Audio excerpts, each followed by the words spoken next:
प्रिय मित्रांनो, येशू ख्रिस्ताच्या नावाने तुम्हाला शुभेच्छा. तुम्ही नवीन वर्षात प्रवेश करणार आहात. प्रभूने आपल्याला या वर्षाच्या शेवटच्या दिवशी आणले आहे. आपण त्याच्या चांगुलपणाचे स्मरण केले पाहिजे आणि त्याची स्तुती केली पाहिजे. या दिवसभर परमेश्वराची अधिक स्तुती करत राहा. तुम्ही त्याची स्तुती का करावी?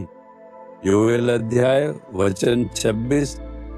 तुम्ही भरपूर अन्न खाल आणि तृप्त व्हाल व ज्याने तुमच्यासाठी आश्चर्याची कृत्य केली तो तुमच्या देव परमेश्वर ह्याच्या नामाची स्तुती कराल. तुमच्यासाठी अद्भुत कार्य करणाऱ्या तुमच्या देवाच्या नावाची तुम्ही स्तुती कराल. या वर्षभर प्रभूने तुम्हाला ज्या मार्गाने चालवले तो मार्ग आठवा. त्याने अद्भुत रीतीने मार्गदर्शन केले आहे.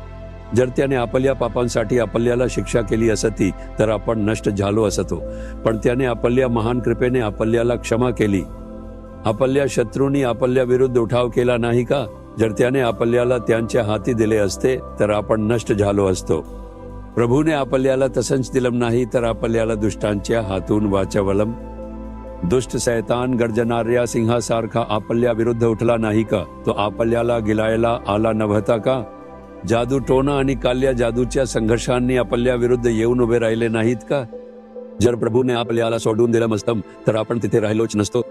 प्रभूने आपल्याला सोडून दिलं नाही तर आपल्यावर अद्भुत कृपा केली. त्याने आपल्यासाठी लढा दिला आणि आपल्याला विजय दिला. त्याने शैतानाची कामे नष्ट केली. त्याने आपल्याला अद्भुत रीतीने मार्गदर्शन केले. त्याचप्रमाणे आजारपण आणि अपघातप्रवण परिस्थितीही होत्या, पण प्रभूने आपली रक्षा केली. विचार करा आणि पहा किती अद्भुत गोष्टी. त्याने आपल्याला सतत अद्भुत रीतीने मार्गदर्शन केले आहे. आपण हे सर्व आठवत राहिले पाहिजे आणि प्रभूचे स्तुती करायला हवी. या वर्षी प्रभूने तुम्हाला उपाशी ठेवले का? नाही. त्याने तुम्हाला दररोज अन्न दिले. त्याने तुम्हाला अशा परिस्थितीत टाकले का जिथे तुम्ही म्हणालात माझ्याकडे योग्य कपडे नाहीत म्हणून मी अर्धनग्न उभा आहे? त्याने तुम्हाला वस्त्र दिले, घर, काम, उत्पन्न, कुटुंब, नातेवाईक, प्रेम करणारे लोक, चर्च, उपासना सभा इत्यादी. किती आशीर्वाद त्याने दिले आहेत हे सर्व तुम्ही लक्षात ठेवले पाहिजे आणि प्रभूची स्तुती केली पाहिजे. या वर्षी किती चक्रीवादळे, भूकंप, युद्धामुळे मृत्यू, भूकंप आणि नैसर्गिक आपत्ती घडल्या. आपण इतक्या जीवघेण्या घटना ऐकल्या, पण आपली रक्षा झाली. आपण त्यांच्यापेक्षा अधिक पवित्र आहोत का?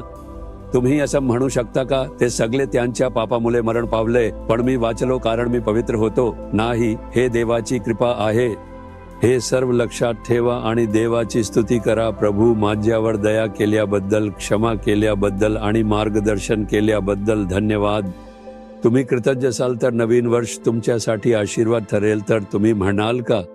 प्रभूकडे पहा आणि म्हणा, प्रभू या वर्षभर तू मला अद्भुत रीतीने मार्गदर्शन केल्याबद्दल मी तुझी स्तुती करतो आणि आभार मानतो. तू माझी रक्षा केलीस, माझ्यावर उपकार केलेस, माझ्या गरजा भागवल्यास, मला बरे केलेस आणि मदत केलीस. तू माझ्यावर केलेल्या चांगल्या गोष्टी अनंत आहेत. प्रत्येक गोष्टीसाठी मी तुझे आभार मानतो. मी तुझी स्तुती करतो. नवीन वर्षात माझ्यासाठी राखून ठेवलेल्या आशीर्वादांसाठी मी आत्ताही तुझी स्तुती करतो. पिता, मी येशूच्या नावाने स्तुतीचे बलिदान अर्पण करतो. आमेन, आमेन. जीसस रिडीम्ड मराठी ह्या यूट्यूब चॅनेलला सबस्क्राईब करा. सबस्क्राईब बटनावर क्लिक करा आणि बेल चिन्हावरही क्लिक करा. दररोजच्या नवीन कार्यक्रमांची माहिती मिळवा.